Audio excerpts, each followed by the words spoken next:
Friends welcome back to our channel. So இன்னைக்கு இந்த வீடியோவில் நம்ம ஒரு ஐபிடிஆர்ஜி கோடிங் பொசிஷனுக்கு நீங்கள் வந்து ஜாப் அப்ளை பண்ணியிருக்கீங்க. ஸோ ஒரு இன்டர்வியூக்கு போறீங்க அப்படின்னா ஸோ உங்களுக்கான வீடியோ தான் இது. பேசிக்காக ஒரு இன்டர்வியூவில் எந்த மாதிரி கொஸ்டின்ஸ் வந்து கேட்பாங்க அப்படிங்கிறத பற்றி ஸோ இந்த வீடியோவில் நம்ம பார்க்கலாம். ஸோ வாங்க வீடியோக்குள்ளே போகலாம். ஸோ ஃபர்ஸ்ட் வந்து பார்த்தீங்க அப்படின்னா காமனாக ஒரு இன்டர்வியூவில் வந்து கேட்கக்கூடிய கொஸ்டின்ஸ் என்ன அப்படின்னு பார்த்தீங்கன்னா so clinical indicators. So for example வந்து செப்சிஸ். ஸோ காமனாக வந்து செப்சிஸ் கிளினிக்கல் இண்டிகேட்டர்ஸ் வந்து கண்டிப்பாக கேட்பாங்க. ஸோ அதில் வந்து அதோடைய கிளினிக்கல் இண்டிகேட்டர் என்னென்ன அப்படின்னு பார்த்தீங்கன்னா fever, chill, AMS, positive blood culture, localised infection. Localised இன்ஃபெக்ஷன்னா யூடிஐ, நிமோனியா, செல்லுலைட்டிஸ் இந்த மாதிரி ஏதாவது ஒரு இன்ஃபெக்ஷன் இருக்கணும் பேஷண்ட்டுக்கு. டபிள்யூபிசி வந்து எலிவேட்டடாக இருக்கணும், கிரேட்டர் தென் வந்து 12,000க்கு மேலே அண்ட் லெஸ் தென் 4,000 கீழே வந்து டவுன் ஆனாலும் ஸோ இது வந்து செப்சிஸ் உடைய ஒரு கிளினிக்கல் இண்டிகேட்டர் தான். And tachycardia, tachypnoea, lactic acidosis, hypotension. Treatment வந்து என்ன அப்படின்னு பார்த்தீங்கன்னா IV antibiotic, IV fluids resuscitation, vasopressor. பேஷண்ட்டுக்கு வந்து செப்டிக் ஷாக் வந்து இருக்கு அப்படின்னா அந்த வேசோப்ரெசர் கொடுத்து ட்ரீட் பண்ணுவாங்க. ஸோ இதான் வந்து செப்சிஸ் உடைய கிளினிக்கல் இண்டிகேட்டர்ஸ். இது வந்து ரெஸ்பிரேட்டரி ஃபெயிலியர் உடைய clinical indicators. Diffuse wheezing, rapid respiration, tachycardia, cyanosis. சைனோசிஸ்ங்கிறது சிவியர் ரெஸ்பிரேட்டரி ஃபெயிலியர் இருக்கும்போது பேஷண்ட்டுக்கு வந்து டெவலப் ஆகும். Use of accessory muscles for breathing, difficulty speaking, tachypnoea. So pH level less than 7.35, PCO2 greater than 50, hypercapnia அந்த மாதிரி சொல்லுவாங்க. PO2 less than 60, hypoxia and respiratory astosis. Treatment வந்து பார்த்தீங்க அப்படின்னா மெக்கானிக்கல் வென்டிலேஷன் இல்லைன்னா நாசல் கேனுலா, ஐவி நைட்ரோகிளிசரின், பைபாப், சிபாப் இந்த மாதிரி ஏதாவது ட்ரீட்மெண்ட் கொடுப்பாங்க. அண்ட் நெக்ஸ்ட் வந்து பார்த்தீங்க அப்படின்னா ஏகேயோட கிளினிக்கல் இண்டிகேட்டர்ஸ். அதில் வந்து decreased urine output, lower extremity oedema, loss of appetite, nausea and vomiting, confusion, anxiety, restlessness, flank pain, hypotension, dehydration. And இதில் மெயினாக வந்து இண்டிகேட்டர் என்ன அப்படின்னு பார்த்தீங்கன்னா அந்த கிரியேட்டினின் லெவல் வந்து ஸோ எலிவேட்டட் ஆயிருக்கும். ஸோ நார்மல் ரேஞ்ச் வந்து மென்க்கு வந்து பார்த்தீங்க அப்படின்னா 0.7லேருந்து 1.3, ஃபீமேலுக்கு வந்து பார்த்தீங்க அப்படின்னா 0.6லேருந்து 1.1. ஸோ இதுலேருந்து எலிவேட்டட் ஆகுது அப்படின்னா அது ஏகேயோட ஒரு கிளினிக்கல் இண்டிகேட்டர்ஸ். அண்ட் ட்ரீட்மெண்ட் வந்து ஐவி ஃப்ளூயிட்ஸ், அப்புறம் ஏடிஎன் வந்து ஃபர்தராக பேஷண்ட்டுக்கு டெவலப் ஆகுதா அப்படிங்கிறத கண்டினியூஸாக மானிட்டர் பண்ணுவாங்க. யூரின் டெஸ்ட் எடுப்பாங்க, யூரின் அனாலிசிஸ் எடுப்பாங்க. ஸோ இது எல்லாமே ஏகேயோட கிளினிக்கல் இண்டிகேட்டர். நெக்ஸ்ட் வந்து aspiration pneumonia. So aspiration pneumonia பொறுத்தவரை fever, SOB, cough, chest pain, dysphagia, emesis, neurological disorder. அப்புறம் செஸ்ட் எக்ஸ்ரேல இன்ஃபில்ட்ரேட் இருக்கும் ரைட் லோவர் லோப்ல, swallow dysfunction, barium swallow study வந்து பாசிட்டிவாக இருக்கும். ட்ரீட்மெண்ட் வந்து பார்த்தீங்க அப்படின்னா ஜோசைன், கிளிண்டாமைசின் இந்த மாதிரி ஆன்டிபயோட்டிக் கொடுத்து ட்ரீட் பண்ணுவாங்க. நெக்ஸ்ட் வந்து கிளினிக்கல் இண்டிகேட்டர் ஃபார் சிஹெச்எஃப். அதோடைய கிளினிக்கல் இண்டிகேட்டர் என்னென்ன அப்படின்னு பார்த்தீங்கன்னா leg swelling, oedema, weight gain, SOB and ejection fraction வந்து லெஸ் தென் 40க்குள்ள இருக்கு அப்படின்னா so systolic heart failure. Ejection fraction வந்து கிரேட்டர் தென் 50 இல்லை நார்மல் ரேஞ்சில் இருந்தால் அது டயஸ்டோலிக் அப்படிங்கிற மாதிரி சொல்லுவாங்க. அண்ட் எலிவேட்டட் பிஎன்பி, செஸ்ட் எக்ஸ்ரேல வந்து பார்த்தீங்க அப்படின்னா pulmonary vascular congestion or pulmonary oedema அந்த மாதிரி இருக்கும். அண்ட் ட்ரீட்மெண்ட் வந்து பார்த்தீங்க அப்படின்னா ஸோ ஐவி லாசிக்ஸ் வந்து இமிடியேட்டாக அக்யூட் ஸ்டேட்டில் இருக்கும்போது இல்லைன்னா எக்ஸசர்பேஷனில் இருக்கும்போது ஐவி லாசிக்ஸ் கொடுத்து இமிடியேட்டாக ட்ரீட் பண்ணுவாங்க. பேஷண்ட்டுக்கு கிரானிக்காக வந்து சிஹெச்எஃப் இருக்குது அப்படின்னா பெர்ஓரல் லாசிக்ஸில் ஹோம் மெடிகேஷன்ஸில் இருப்பாங்க. அதுக்கப்புறம் வந்து பார்த்தீங்க அப்படின்னா so ACE, beta blocker, Coumadin, aspirin இது எல்லாமே வந்து சிஹெச்எஃப் உடைய ட்ரீட்மெண்ட். மேஜராக வந்து ஐவி லாசிக்ஸ் கொடுத்து இமிடியேட்டாக ட்ரீட் பண்ணுவாங்க அக்யூட் சிஹெச்எஃப் இருந்துச்சு அப்படின்னா. நெக்ஸ்ட் வந்து எம்ஐ. ஸோ எம்ஐ பொறுத்தவரை chest pain, arm pain, SOB, elevated troponin level and abnormal EKG, abnormal echo and cardiac catheterisation பண்ணி ஆஞ்சியோகிராமில் ஏதாவது பிளாக்கேஜ் இருக்கா, எத்தனை பர்சன்டேஜ் இருக்கு அப்படிங்கிறத ஆஞ்சியோகிராம் எடுத்து பார்ப்பாங்க, செக் பண்ணுவாங்க. ஸ்ட்ரெஸ் டெஸ்ட் வந்து பாசிட்டிவாக இருக்கும். ட்ரீட்மெண்ட் வந்து பார்த்தீங்க அப்படின்னா ஹெப்பாரின், டிபிஏ, பிளாவிக்ஸ், ஹராஸ்பிரின் இந்த மாதிரி ட்ரீட்மெண்ட் கொடுப்பாங்க. அப்புறம் வந்து பார்த்தீங்க ஸோ இதெல்லாமே வந்து ஸோ காமனாக வந்து நான் இப்போ சொன்ன கண்டிஷன்ஸ் எல்லாமே காமனாக வந்து இன்டர்வியூவில் வந்து கேட்பாங்க.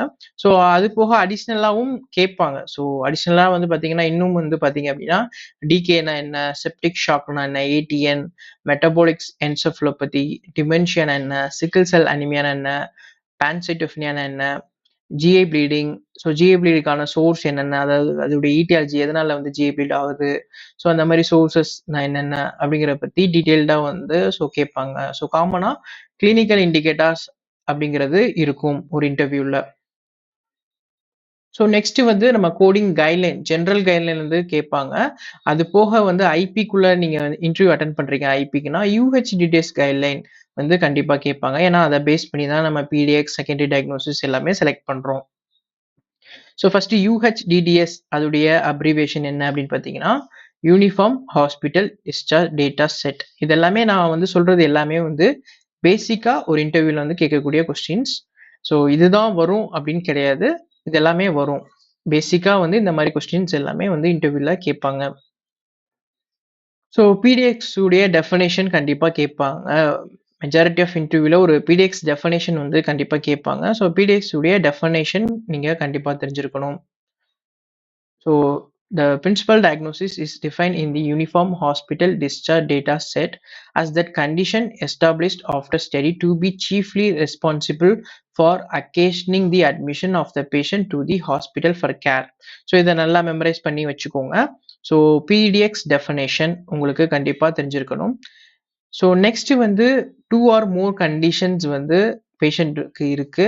ஸோ பேஷண்ட் வந்து அட்மிட் ஆகிறாங்க. ஸோ அதில் எதை பிடிஎக்ஸாக கொடுப்பீங்க, ஸோ அதை பற்றி யூஹெச்டிடிஎஸ் கைட்லைன் என்ன சொல்லுது அப்படிங்கிறத பற்றி நீங்கள் தெரிஞ்சிருக்கணும். So 2 or more diagnoses that are equally meeting the definition of the principal diagnosis in the unusual instance when 2 or more diagnoses equally meeting the criteria for principal diagnosis as determined by the circumstance on the admission. Circumstance அப்படின்னா அந்த reason for admission. So patient வந்து ஹாஸ்பிட்டலுக்கு எதுக்காக வராங்க அப்படிங்கிறது தான் அந்த circumstance on the admission. Diagnostic workup and therapy provided and the alphabetic index, tabular list or another coding guideline does not provide sequencing direction. Any one of the diagnoses may be sequenced first. Okay, so 2 or more conditions வந்துச்சு அப்படின்னா so எதை follow பண்ணுவீங்க, so அதுக்கு யூஹெச்டிடிஎஸ் guideline என்ன சொல்லுது அப்படிங்கிறது தான் இந்த கண்டென்ட். ஓகே, ஸோ செகண்டரி டயக்னோசிஸ்க்கு 5 கிரைட்டீரியா இருக்கு, அது எல்லாமே நீங்கள் வந்து சொல்லணும். So clinical evaluation, therapeutic treatment, diagnostic procedure, extend length of hospital stay or increasing nurse care and monitoring. So இந்த 5 கிரைட்டீரியா வந்து ஸோ செகண்டரி டயக்னோசிஸ் நம்ம கோட் பண்ணும்போது செகண்டரி டயக்னோசிஸ்க்கு எதை பேஸ் பண்ணி நம்ம கோட் பண்ணுறோம், ஸோ இந்த 5 கிரைட்டீரியா பேஸ் பண்ணி தான் நம்ம செகண்டரி டயக்னோசிஸ் வந்து கோட் பண்ணுறோம். ஸோ இதில் ஏதாவது ஒன்று வந்து மீட் ஆனாலும் நம்ம செகண்டரி டயக்னோசிஸ் கோட் பண்ணிக்கலாம் ஐபியை பொறுத்தவரை. ஸோ அந்த கிரைட்டீரியா என்ன அப்படிங்கிறத தெரிஞ்சுக்கணும். ஸோ நெக்ஸ்ட் வந்து அன்சர்டைன் டயக்னோசிஸ். ஸோ அன்சர்டைன்ங்கிறது ஃபிஷன் வந்து பாசிபிள், சஸ்பெக்டட், அந்த மாதிரி வந்து ஒரு அன்சர்டைன் ஃபைனலாக வந்து லைக் டிசாஸ்டமரில் வந்து ஸ்டில் கன்ஃபார்மாக சொல்லியிருக்க மாட்டாங்க, பட் பாசிபிள்னு சொல்லியிருப்பாங்க, பட் அதுக்கான ட்ரீட்மெண்ட் போயிருக்கும். ஓகே, ஸோ அந்த மாதிரி இருந்தால் நம்ம வந்து கோட் பண்ணிக்கலாம். ஸோ அதை தான் இந்த கைட்லைன் சொல்லுது. If a diagnosis documented at the time of discharge. So இந்த இடத்துல நீங்கள் நல்லா கவனிக்கணும், at the time of discharge. Okay, so at the time of டிஸ்சார்ஜ்னா டிஸ்சார்ஜ் சம்மரியில் வந்து இருக்கும், இல்லைன்னா டைம் ஆஃப் டிஸ்சார்ஜ்ங்கிறது லாஸ்ட் டே ப்ராக்ரஸ் நோட்டில், டிஸ்சார்ஜ் சம்மரி இல்லாத சார்ட்டில் லாஸ்ட் டே ப்ராக்ரஸ் நோட்டில் இருந்து ஒரு கண்டிஷன் வந்து அன்சர்டைன் டயக்னோசிஸ் வந்து டாக்குமெண்ட் பண்ணியிருக்காங்க. அதாவது பாசிபிள் செப்சிஸ், பாசிபிள் அந்த மாதிரி ஒரு டேர்மை யூஸ் பண்ணி ஒரு கண்டிஷன் டாக்குமெண்ட் பண்ணியிருக்காங்க, அதுக்கான ட்ரீட்மெண்ட்டும் போயிருக்கு அப்படின்னா நம்ம கோட் பண்ணிக்கலாம் அப்படிங்கிறத பற்றி தான் இந்த கைட்லைன் சொல்லுது. So at the time of discharge is qualified as possible, suspected, likely, questionable, possible or still to be ruled out, compatible with, consistent with or other similar term indicating uncertainty. Quote the condition as if exist. So quote the condition as if existed or was established. The base for these guideline or diagnostic workup arrangement for further workup or observation and initial therapeutic approach that correspond most closely with the established diagnosis. Okay, so uncertain diagnosis எப்படி code பண்ணணும், so அது documented at the time of discharge, அதுக்கப்புறம் அந்த condition வந்து establish ஆயிருந்துச்சு அப்படின்னா நம்ம code பண்ணுவோம். So அதை தான் இந்த கைட்லைன் சொல்லுது. ஓகே, ஸோ இதுதான் வந்து காமனாக வந்து இந்த மாதிரி இன்டர்வியூ இருக்கும். So clinical indicator, coding guideline வந்து ஜென்ரல் கைட்லைனும் இருக்குது, அதுவும் கேட்பாங்க. சாப்டர் ஸ்பெசிஃபிக் நியோபிளாசம் கைட்லைன் வந்து கேட்பாங்க, கண்டிப்பாக நியோபிளாசம் ரிலேட்டடான கைட்லைன்ஸ் கேட்பாங்க. அப்புறம் myocardial infarction, so infectious Covid ரிலேட்டடான கைட்லைன்ஸ் என்ன அப்படிங்கிறது எல்லாமே ஜென்ரல் கோடிங் கைட்லைன்ஸ் வந்து கேட்பாங்க. அதை ஒரு வாட்டை கோ த்ரூ பண்ணிக்கோங்க. அது போக வந்து அந்த UHDDS கைட்லைன் வந்து கேட்பாங்க. ஓகே, ஸோ இந்த மாதிரி தான் இன்டர்வியூ போகும். அதுக்கப்புறம் PCS வந்து கண்டிப்பாக PCS கொஸ்டின்ஸ் வந்து கண்டிப்பாக கேட்பாங்க. PCSங்கிறது ப்ரொசீஜரல் கோடிங் சிஸ்டம். ஓகே, ஒரு OP நோட் நம்ம வந்து ஸோ எப்படி கோட் பண்ணுறோம், ஸோ ப்ரொசீஜர்ஸில் வந்து என்னென்ன ரூட் ஆப்ரேஷன் இருக்குது, அந்த மாதிரி எல்லாமே வந்து கேட்பாங்க. ஸோ அது என்னென்ன அப்படிங்கிறத பற்றி ஒன் பை ஒன்னாக பார்க்கலாம். ஸோ பிசிஎஸ்ல வந்து காமனாக கேட்கக்கூடிய ரூட் ஆப்ரேஷன்ஸ் என்னென்ன அப்படின்னு பார்த்தீங்கன்னா ரெஸ்ட்ரிக்ஷன். ஸோ ரெஸ்ட்ரிக்ஷன் அதோடைய டெஃபனேஷன் என்ன அப்படின்னு பார்த்தீங்கன்னா partially closing an orifice or the lumen of a tubular body part. So occlusion அப்படின்னா என்ன அப்படின்னு பார்த்தீங்கன்னா completely closing an orifice or the lumen of the tubular body part. So அதோடைய ஒரு ப்ரொசீஜர், அதாவது ஒரு அக்ளூஷன் ரூட் ஆப்ரேஷன்ல ஒரு ப்ரொசீஜர் வந்து சர்ஜரி நடந்திருக்கு. ஓகே, ஸோ அதோடைய அந்த அக்ளூஷனுங்கிறதுக்கான டெஃபினேஷன் தான் இது. ஸோ இதை பேஸ் பண்ணி ப்ரொசீஜர்ஸ் தான் இருக்கும். ஃபார் எக்ஸாம்பிள் வந்து வாட்ச்மேன் டிவைஸ். ஓகே, ஸோ அக்ளூஷன்னா வாட்ச்மேன் டிவைஸ், காயில் எம்பாலிசேஷன், இது எல்லாமே அக்ளூஷன்ல வரும். So aneurysm repair. Okay, so repair வந்து ரெஸ்ட்ரிக்ஷன்ல வரும். ஸோ ஏன்னா அனியூரிசம் வந்து பார்ஷியலாக வந்து சம்டைம்ஸ் க்ளோஸ் பண்ணுவாங்க. ஸோ அப்போ வந்து ரெஸ்ட்ரிக்ஷன் அப்படிங்கிற ரூட் ஆப்ரேஷன்ல வரும். ஸோ அக்ளூஷனுக்கும் ரெஸ்ட்ரிக்ஷனுக்கும் உள்ள டிஃபரன்ஸ் தெரிஞ்சு வச்சுக்கோங்க. ஸோ இது எல்லாமே வந்து காமனாக கேட்பாங்க. Extirpation, so taking or cutting out solid matter from a body part. அதாவது stones, foreign body, clot, plaque, இந்த மாதிரி ஏதாவது வந்து பாடி பார்ட்லேருந்து டேக் அவுட் பண்ணுறாங்க, எடுக்கிறாங்க, கட் பண்ணி எடுக்கிறாங்க அப்படின்னா ஸோ எக்ஸ்டிர்பேஷன் அப்படிங்கிற ரூட் ஆப்ரேஷன் வரும். சாலிட் மேட்டரில் உள்ள ஒரு பாடி, ஃபார் எக்ஸாம்பிள் கல்குலஸ், ஸ்டோன், இது எல்லாமே சாலிட் ஃபார்மேட்டில் இருக்கும். ஸோ பாடி பார்ட்லேருந்து கட் பண்ணி எடுக்கிறதுனால இது ரூட் ஆப்ரேஷன் எக்ஸ்டிர்பேஷன் அப்படிங்கிற மாதிரி நம்ம கோட் பண்ணணும். அண்ட் ரூட் ஆப்ரேஷன் நெக்ஸ்ட் வந்து பார்த்தீங்க அப்படின்னா ஸோ இந்த எக்ஸ்ட்ராக்ஷன், அதில் வந்து பிரெஸ்ட் பயாப்சிங்கிறது ஒரு எக்ஸ்ட்ராக்ஷன் அப்படிங்கிற ரூட் ஆப்ரேஷன் போகும். ஸோ இதையுமே பார்த்துக்கோங்க. அண்ட் ஃப்ராக்மெண்டேஷன்ங்கிறது breaking solid matter into a body part into pieces. So solid மேட்டரை வந்து ஸோ சின்ன சின்ன ஒரு பெரிய சாலிட் மேட்டரை சின்ன சின்ன பீஸா வந்து கட் பண்ணுறது.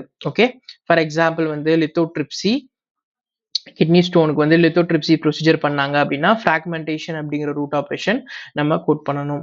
And so Watchman device, so அக்ளூஷனுங்கிற ரூட் ஆப்ரேஷன்ல வரும். ஸோ இஃப் வாட்ச்மேன் டிவைஸ் வந்து ஃபெயிலியர் ஆயிடுச்சு அப்படின்னா அதை எப்படி கோட் பண்ணுவீங்க அப்படின்னு கேட்பாங்க. அது வந்து ஸோ நம்ம அக்ளூஷன் கோட் பண்ணக்கூடாது. இன்செஷன் அப்படிங்கிற ரூட் ஆப்ரேஷன்லையும் ரிமூவல் அப்படிங்கிற ரூட் ஆப்ரேஷன்லையும் தனித்தனியாக 2 கோட் கொடுக்கணும். ஓகே, ஸோ அதுதான் இந்த ஸ்லைட்ஸில் நான் போட்டிருக்கேன். ஸோ இதையுமே ரெஃபர் பண்ணிக்கோங்க. ஸோ டிப்ஸ்னா என்ன அப்படின்னு பார்த்தீங்கன்னா transjugular intrahepatic portal system. Okay, so இது வந்து ரூட் ஆப்ரேஷன் பைபாஸ் அப்படிங்கிற ரூட் ஆப்ரேஷன்ல போகும். ஸோ டிப்ஸ் அப்படின்னா என்ன அப்படின்னு பார்த்தீங்கன்னா transjugular intrahepatic portal system. Okay, so root operation bypass, இதையும் ஞாபகம் வச்சுக்கோங்க. Hartmann procedure. So Hartmann procedure or endocostomy, that disease portion of the colon, rectum is excised and stoma was created on the left side of the abdomen. The non-functioning distal end is sealed and left inside the abdomen. This type of colostomy is usually done in emergency situation for intestinal obstruction, colon perforation, diverticulitis or unresectable cancer. Root operation bypass. So Hartmann procedures, root operation bypass. So இதையுமே வந்து ஒரு go through பண்ணிக்கோங்க. And take down or closure of Hartmann. So அதோடைய root operation வந்து reposition. If the part of colon was excised or trimmed during take down, root operation should be excision. அதாவது take down procedure, அதாவது colostomy take down procedure அப்போ so ஒரு part of கோலனையும் cut பண்ணி அந்த stoma வந்து remove பண்ணும்போது அந்த கொலஸ்டமி பேக் வந்து ரிமூவ் பண்ணும்போது ஸோ அந்த எண்டில் உள்ள அந்த ஸ்டோமாவை, அந்த கோலனை வந்து கட் பண்ணி எடுக்கிறாங்க, ட்ரிம் பண்ணி கட் பண்ணி எடுக்கிறாங்க. ஓகே, ஒரு பார்ட் ஆஃப் பீஸையும் சேர்த்து கட் பண்ணி அந்த எட்ஜில் உள்ளதை கட் பண்ணுறாங்க அப்படின்னா அப்போ வந்து நம்ம ரீபொசிஷன் கொடுக்க மாட்டோம், எக்ஸிஷன் கொடுப்போம். ஓகே, இப்போ டைரெக்டாக வந்து இந்த பேக் மட்டும் எடுத்துட்டு ஸோ மறுபடியும் அனஸ்டோமோசிஸ் பண்ணாங்கன்னா ரீபொசிஷன் அப்படிங்கிற ரூட் ஆப்ரேஷன் போகும். ஸோ ஒரு பார்ட்டை கட் பண்ணி எடுக்கிறாங்க, அந்த கட் பண்ணி எடுத்துட்டு அதுக்கப்புறம் அனஸ்டோமோசிஸ் பண்ணுறாங்க அப்படின்னா எக்ஸிஷன் போகும். ஸோ இது ரொம்ப கேர்ஃபுல்லாக கவனிக்கணும், ஏன்னா இது ரெண்டுமே வேற வேற டிஆர்ஜி போகும். ஓகே, ப்ரொசீஜர் வந்து ஆப்ஜெக்டிவ் ஒன்றா தான் இருக்கும். ஸோ இந்த ரூட் ஆப்ரேஷன் மாறுறதுனால டிஆர்ஜியும் சேஞ்ச் ஆகும். ஸோ அதையுமே செக் பண்ணிக்கோங்க. அதுக்கப்புறம் Nissen fundoplication. So Nissen ஃபண்ட் ஒப்ளிகேஷன்ங்கிறது சர்ஜரி மெத்தட் வந்து பார்த்துக்கோங்க. இந்த இமேஜ்லேயே உங்களுக்கு புரியும். ஸோ இந்த மாதிரி ஃபண்டஸ் ஸ்டொமக்குடைய அந்த ஃபண்டஸை வந்து என்ன பண்ணுவாங்க அப்படின்னா ரெஸ்ட்ரிக்ட் பண்ணுவாங்க. ஓகே. ஸோ இந்த இமேஜை பார்த்தாலே உங்களுக்கு தெரியும். ஸோ இது ரூட் ஆப்ரேஷன் வந்து ரெஸ்ட்ரிக்ஷன். நிசான் ஃபண்ட் ஒப்ளிகேஷன் சர்ஜரியுடைய ரூட் ஆப்ரேஷன் என்னன்னு கேட்டால் ரெஸ்ட்ரிக்ஷன். வந்து Impella device. So Impella device பொறுத்தவரை நீங்கள் 2 ப்ரொசீஜர் கோட் பண்ணுற மாதிரி இருக்கும். இன்செஷன் அதுக்கப்புறம் அசிஸ்டன்ஸ் அப்படிங்கிற மாதிரி நீங்கள் கோட் பண்ணுற மாதிரி இருக்கும். அதில் வந்து நீங்கள் இம்பார்ட்டண்ட்டாக கவனிக்க வேண்டியது இந்த குவாலிஃபயர். ஓகே. ஸோ குவாலிஃபயர் வந்து பார்த்தீங்க அப்படின்னா இன்டர் ஆப்ரேட்டிவ் அது எப்போ செலக்ட் பண்ணணும் அப்படின்னா, ஸோ ஒரு சர்ஜரி ஸ்டார்ட் பண்ணியிருக்காங்க. ஃபார் எக்ஸாம்பிள் வந்து பிடிசிஏ வந்து ப்ரொசீஜர் பண்ணிட்டு இருக்காங்க, ஸ்டெண்ட் வச்சுட்டு இருக்காங்க. ஸோ வைக்கிறதுக்கு முன்னாடி வந்து இம்பலா டிவைஸ் வந்து கனெக்ட் பண்ணியிருக்காங்க, இம்பலா டிவைஸ் வந்து இன்செர்ட் பண்ணியிருக்காங்க. ஸோ ஸ்டெண்ட் வச்சதுக்கப்புறம் அந்த இம்பலா டிவைஸை வந்து ரிமூவ் பண்ணிட்டாங்க. ஓகே. ரிமூவ் பண்ணிட்டு அந்த சர்ஜரியை வந்து முடிக்கிறாங்க அப்படின்னா, ஸோ நீங்கள் வந்து இந்த இடத்துல இன்டர் ஆப்ரேட்டிவ் அப்படிங்கிற குவாலிஃபயரை வந்து செலக்ட் பண்ணணும். ஸோ ஒரு சர்ஜரி முடிஞ்சிருச்சு, இம்பலா டிவைஸ் வந்து ரிமூவ் பண்ணலை, so still left in place அப்படின்னா நீங்கள் வந்து குவாலிஃபயர் வந்து இன்டர் ஆப்ரேட்டிவ் எடுக்கக்கூடாது. ஸோ இந்த குவாலிஃபயர்னால டிஆர்ஜி வந்து பயங்கரமாக இம்பாக்ட் ஆகும். ஏன்னா இந்த இன்டர் ஆப்ரேட்டிவ் இந்த குவாலிஃபயர் இன்டர் ஆப்ரேட்டிவ்க்கு ஒரு டிஆர்ஜி வரும். ஸோ நீங்கள் வந்து வித்தவுட் குவாலிஃபயர் கொடுத்தீங்க அப்படின்னா அது ஒரு டிஆர்ஜி வரும். ரெண்டுமே வந்து பயங்கரமாக வந்து டிஆர்ஜியை வந்து இம்பாக்ட் பண்ணும். ஸோ இதனுடைய root operation incision for short term external heart assistant device. அதுக்கப்புறம் அடிஷ்னலாக வந்து அசிஸ்டன்ஸ் வித் கார்டியாக் அவுட்புட் அப்படிங்கிறது நீங்கள் கோட் பண்ணணும்.